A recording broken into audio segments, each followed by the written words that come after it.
times of your life you'll want to remember in pictures. To help make those pictures look as good as they can, make sure Kodak paper is behind them. If you don't see these words, it isn't Kodak paper.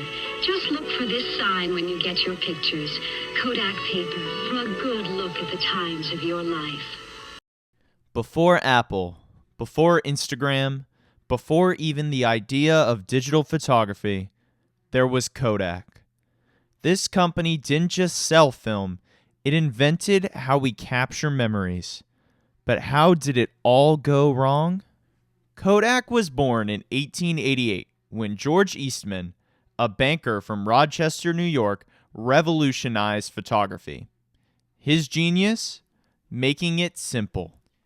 At a time when cameras were complicated, Eastman introduced the Kodak camera with the slogan, "You press the button, we do the rest." Photography was suddenly accessible to the average person, not just professionals. By 1900, Kodak launched the Brownie, a $1 camera that brought photography to the masses and kids. Throughout the 20th century, Kodak dominated. They sold cameras, film, processing, paper, you name it. They were Apple before Apple. At their peak, Kodak held 90% of the U.S. film market and employed over 145,000 people. They even helped invent the digital camera in 1975. Wait, hold up. If they invented digital photography, then what happened? Ironically, Kodak's own invention led to its downfall.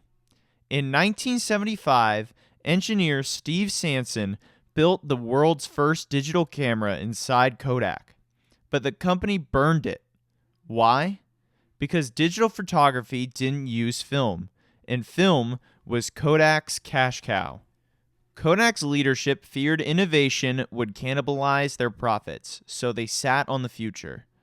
Meanwhile, companies like Sony, Canon, and later Apple didn't hesitate. The digital revolution took off, and Kodak missed the train it helped build.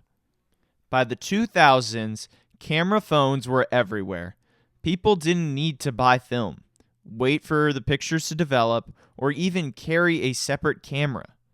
Kodak tried to catch up, launching their own digital products, online photo services, and even printing businesses. But it was too little, too late. In 2012, Kodak filed for Chapter 11 bankruptcy, a dramatic fall for a company once as American as Coca-Cola. Kodak still exists today, mostly as a smaller brand in niche photography, printing, and licensing.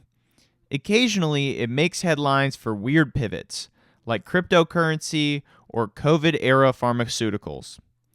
But its legacy lives on every time you snap a photo. Kodak's story is more than a business failure. It's a cautious tale.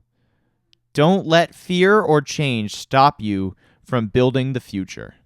George Eastman once said, "What we do during our working hours determines what we have. What we do in our leisure hours determines what we are." He gave the world the tools to capture leisure, love, and life. Kodak might have faded, but the memories it helped create, they live forever.